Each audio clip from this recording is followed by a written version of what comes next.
बिस्मिल्लाहिर्रहमानिर्रहीम अस्सलामु अलैकुम वरहमतुल्लाहि वबरकातुहू। तुर्की के सदर तैयब उर्दुगान, जिन्हें इंटेलिजेंस जराए से ये खबर मिल चुकी थी कि शाम के बाद तुर्की पर हमला होने जा रहा है, जिसकी वजह से तुर्की ने फैसला कर लिया था कि वो हर हाल में रूस का बनाया हुआ दिफाई निज़ाम S-400 जरूर खरीदेगा। और गुज़िश्ता दिनों रूस का दिफाई मिसाइल सिस्टम S-400 तुर्की के हवाले भी कर दिया गया है, जिसको फौरी तौर पर तुर्की की सरहद पर तैनात करने का फैसला कर लिया गया। यही वजह है कि अमेरिका और यूरोप की सट्टी गुम हो गई है और वो तुर्की पर सख्त माशी पाबंदियां लगाने पर गौर कर रहे हैं, जबकि तुर्की के जेर इंतजाम इलाका साइप्रस से अचानक तेल और गैस की बड़ी मिकदार भी दरियाफ्त हो गई है, जिसने यूरोप और अमेरिका की तवज्जो हासिल कर ली है। अमेरिका और यूरोपीय ममालिक तुर्की को तेल और गैस की दौलत से हर सूरत महरूम रखना चाहते हैं। ऐसी सूरत हाल में खित्ते के हालात इंतहाई अहम रुख इख्तियार करते जा रहे हैं। सवाल ये पैदा होता है कि तुर्की को ये क्यों महसूस हो रहा है कि शाम के बाद अगला हदफ तुर्की बनने जा रहा है। नेटो का मेंबर मुल्क होने के बावजूद यूरोप तुर्की के खिलाफ नया महाज क्यों खोलना चाहता है। मजीद तफसीलात में जाने से पहले हमारे चैनल को सब्सक्राइब करते हुए बेल आइकन पर क्लिक करें, ताकि हर आने वाली वीडियो का नोटिफिकेशन आपको बर वक्त मिल सके। नाजरीन कराम, आपको याद होगा कि कुछ अरसा पहले न्यूजीलैंड की मस्जिद पर दहशतगर्द ने हमला करके कई नमाजियों को शहीद किया था, और इसके हथियार पर जो खुफिया इबारात मौजूद थी, जिसमें तुर्की की खिलाफत उस्मानिया के खिलाफ नाजेबा अल्फाज दर्ज थे। इसी तरह जब इन खुफिया इबारात को जब डिकोड किया गया तो इसमें तुर्की पर हमले के बारे में इशारे थे। यहाँ तक कि इस दहशतगर्द ने डोनाल्ड ट्रंप को अपना आइडियल करार देते हुए व्हाइट सुपरमेसी की बात की थी। इसके बाद तुर्की के सदर रजब तैयब उर्दुगान ने यूरोप और अमेरिका को खबरदार किया था कि ये कोई मामूली वाकया नहीं है, बल्कि एक मुनज़्ज़म साजिश के तहत तुर्की पर हमले की मंसूबा बंदियां की जा रही हैं। जबकि अमेरिकी सदर डोनाल्ड ट्रंप ने इस हमले की मजम्मत तक नहीं की। दूसरी तरफ अमेरिका ने तुर्की का लीरा गिराकर इसे माशी तौर पर नुकसान पहुंचाने की कोशिश की, और तुर्की इस बात का बरमला इजहार करता रहा है कि अमेरिका तुर्की के मुखालिफ अनासिर को सपोर्ट कर रहा है और कुर्दों को असला फराहम करके इनके जरिए दहशतगर्दी करवा रहा है। इसी तरह सन 2016 में तुर्की के सदर का तख्ता उलटने की नाकाम कोशिश करने वाली तंजीम फतहुल्लाह गुलेन को अमेरिका की खुफिया एजेंसियां सपोर्ट करती रही हैं। ये वो मामलात थे जिसकी वजह से तुर्की ने अपना रास्ता यूरोप से अलग करना शुरू कर दिया था। इससे पहले तुर्की का ख्याल था कि नेटो मेंबर की हैसियत से इसे वो हैसियत मिल जाएगी जो दीगर यूरोपीय ममालिक को हासिल है, लेकिन तुर्की अब इस नतीजे पर पहुंच चुका है कि मुसलमान होने की वजह से मगरबी ममालिक तुर्की को कबूल करने के लिए तैयार नहीं है। इसी तरह हाल ही में तुर्की ने साइप्रस के इलाकों में गैस और तेल के बड़े जखायर दरियाफ्त कर लिए हैं। इसी वजह से यूरोप तुर्की को इस इलाके में ड्रिलिंग करने से रोक रहा है। यूरोप की ख्वाहिश है कि गैस और तेल के जखायर पर यूरोप का कब्जा हो जाए, ताकि गैस और तेल के हवाले से रूस पर इन्हिसार कम हो जाए। जबकि तुर्की हर हाल में इस इलाके से गैस और तेल निकालना चाहता है, ताकि गैस और तेल की जरूरियात के लिए किसी और मुल्क पर इन्हिसार ना करना पड़े। तुर्की का ख्याल है कि अगर गैस और तेल के इस जखीरे को इस्तेमाल किया जाए तो तुर्की की मईशत न सिर्फ मजबूत होगी, बल्कि यूरोप और अमेरिका तुर्की को ब्लैकमेल नहीं कर पाएंगे। जबकि इसी दौरान ही रूस की जानिब से ये भी इंटेलिजेंस इतलात मिलती रही हैं कि अमेरिका और यूरोप मिलकर तुर्की के खिलाफ नई साजिश तैयार कर रहे हैं, और शाम के बाद अगला हदफ तुर्की को बनाने की तैयारियां हो रही हैं। यही वजह है कि तुर्की को रूस से S-400 दिफाई मिसाइल निजाम लेने का फौरी मुआहदा करना पड़ा, जो कि अमेरिका के दिफाई निजाम से भी ज्यादा जदीद है। अमेरिका ने तुर्की को धमकी दी है कि अगर उसने रूस का दिफाई मिसाइल सिस्टम खरीद लिया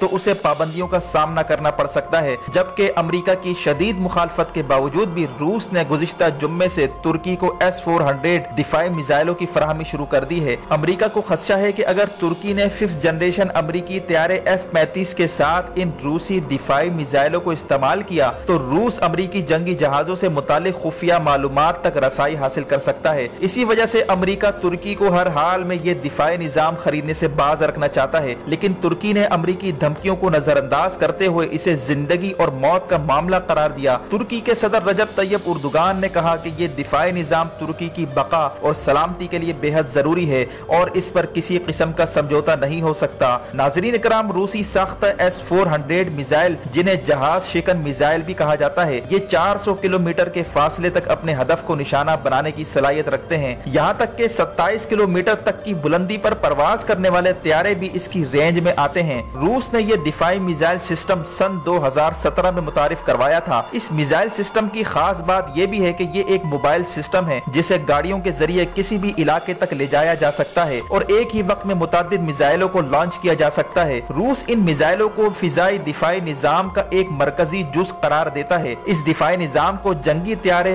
क्रूज मिसाइल, बैलिस्टिक मिसाइल और ड्रोन तैयारों को तबाह करने के लिए तैयार किया गया था। रूस का कहना है कि ये दिफाई मिसाइल सिस्टम फ्रांस और अमेरिका के तैयार करदा दिफाई निजाम से कहीं ज्यादा बेहतर है। दूसरी अहम तरीन बात यह है कि ये अमेरिकी दिफाई निजाम पैट्रियट 2 से 2 गुना ज्यादा सस्ते हैं। याद रहे कि अमेरिकी दिफाई मिसाइल सिस्टम सऊदी अरब के जुनूबी इलाकों में भी तैनात किया गया है, जिसे यमन की जानिब से आने वाले मिसाइलों को फिजा में ही तबाह करने के लिए इस्तेमाल किया जाता है। लेकिन इस अमेरिकी मिसाइल सिस्टम में उस वक्त खामियां नजर आना शुरू हुई जब ऊंचाई पर परवाज करने वाले मिसाइलों को ये दिफाई निजाम डिटेक्ट नहीं कर पाया। इसी तरह का दिफाई निजाम अमेरिका ने गुज़िश्ता साल तुर्की की सरहद पर तैनात कर रखा था, लेकिन बाद में अमेरिका ने तुर्की की सरहद से ये दिफाई निजाम हटा लिया था, जिस पर तुर्की ने अमेरिका और यूरोप को खबरदार किया था कि अगर तुर्की की सरहद पर दिफाई निजाम तैनात नहीं किया गया तो इसका मतलब यही लिया जाएगा कि अमेरिका और यूरोप को तुर्की के दिफा से कोई सरोकार नहीं है, जिसके बाद तुर्की रूस से दिफाई निजाम लेने पर मजबूर हो जाएगा। यही वजह है कि तुर्की ने रूस के साथ दिफाई मुआहदा करते हुए ये दिफाई निजाम खरीद लिया। इतलात के मुताबिक तुर्की ने ये रूसी दिफाई मिसाइल सिस्टम 2.5 अरब डॉलर में खरीदा है। तज्जियाकारों का ये भी मानना है कि तुर्की और अमेरिका के दरमियान जारी कशीदगी की वजह से तुर्की की ख्वाहिश थी कि रूस का दिफाई निजाम फौरी तौर पर हासिल कर लिया जाए, क्योंकि रूस ने यह दिफाई निजाम अमेरिकी जहाजों का मुकाबला करने के लिए तैयार किया था। इसी तरह तज्जियाकार रिचर्ड कोनोली के मुताबिक सन 2016 में जब तुर्की में फौजी बगावत हुई थी तो उस वक्त बागी फौजियों ने अमेरिका के F-16 तैयारे इस्तेमाल करते हुए सदारती जहाज का पीछा किया था और रूस के दिफाई निजाम ने अमेरिकी जहाजों का कामयाबी से पता लगा लिया था, जिसकी खबर तुर्की को फौरन दे दी गई थी। तुर्की ने इसका मतलब ये निकाला कि रूस का दिफाई निजाम अमेरिकी जहाजों का भी पता लगाने की सलाहियत रखता है। यही वो चीज है जिसने अमेरिका को परेशान कर रखा है। अमेरिका को शदीद खदशात है कि कहीं अमेरिका का जदीद तरीन तैयारा F-35 भी इस दिफाई निजाम के रेडार में ना आ जाए। नाजरीन कराम, तुर्की अब तक दुनिया का दूसरा मुल्क है जिसे ये सिस्टम फराहम किया गया है। इससे पहले चीन को ये मिसाइल सिस्टम दिया गया था। इसी तरह सऊदी अरब समेत दीगर खलीजी ममालिक भी रूस के इस दिफाई निजाम को खरीदने में दिलचस्पी रखते हैं, लेकिन अमेरिका खलीजी ममालिक को हर हाल में रूस के साथ दिफाई मुआहदा करने से रोकना चाहता है और खलीज अरब में बहरी बेड़ों की तैनाती से अमेरिका ये पैगाम देना चाहता है कि वो खलीजी ममालिक के तहफ़्फ़ुज़ के लिए पुरअज़म है, जबकि हकीकत हाल ये है कि अमेरिका कम होते असर और रसूख से परेशान है। इसी तरह रूस और तुर्की ने मिलकर S-500 मिसाइल सिस्टम पर भी काम करना शुरू कर दिया है और तुर्की को उम्मीद है कि इसे टेक्नोलॉजी भी ट्रांसफर की जाएगी। वाज़ेह है कि S-500 दिफाई निजाम को सन 2020 में लॉन्च किया जाएगा। S-500 मिसाइलों की रेंज कहीं ज्यादा होगी और वो निचली सतह में गर्दिश करने वाले मसनूई सैयारों तक को भी मार गिराने की सलाहियत रखता होगा। इस नए रूसी दिफाई मिसाइल सिस्टम की तैयारी में भी तुर्की रूस के साथ मिलकर काम करना चाहता है। दूसरी तरफ भारत रूस से S-400 दिफाई निजाम लेने का ख्वाहिशमंद नजर आता है। इसी तरह भारत एंटी टैंक शिकन मिसाइलों की बड़ी खेप इसराइल से मंगवा रहा है, जबकि पाकिस्तान ने पहले ही चीन का तैयार करदा दिफाई निजाम सरहदों पर नस्ब कर दिया है और पाकिस्तान जो कि मुल्क में जदीद तरीन रेडार की तैयारी कर रहा है, उसने दिफाई निजाम की सलाहियत बढ़ाने के लिए मजीद जदीद तरीन रेडार्स की तैयारी पर काम करना शुरू कर दिया है, जिसकी वजह से पाकिस्तान की दिफाई सलाहियत रोज बरोज बढ़ती जा रही है। इसी तरह हाल ही में श्रीलंका में अमेरिकी और भारतीय मुदाखलत का जवाब देते हुए गुज़िश्ता दिनों चीन की अफवाज लद्दाख के इलाके में दाखिल हो गई थी,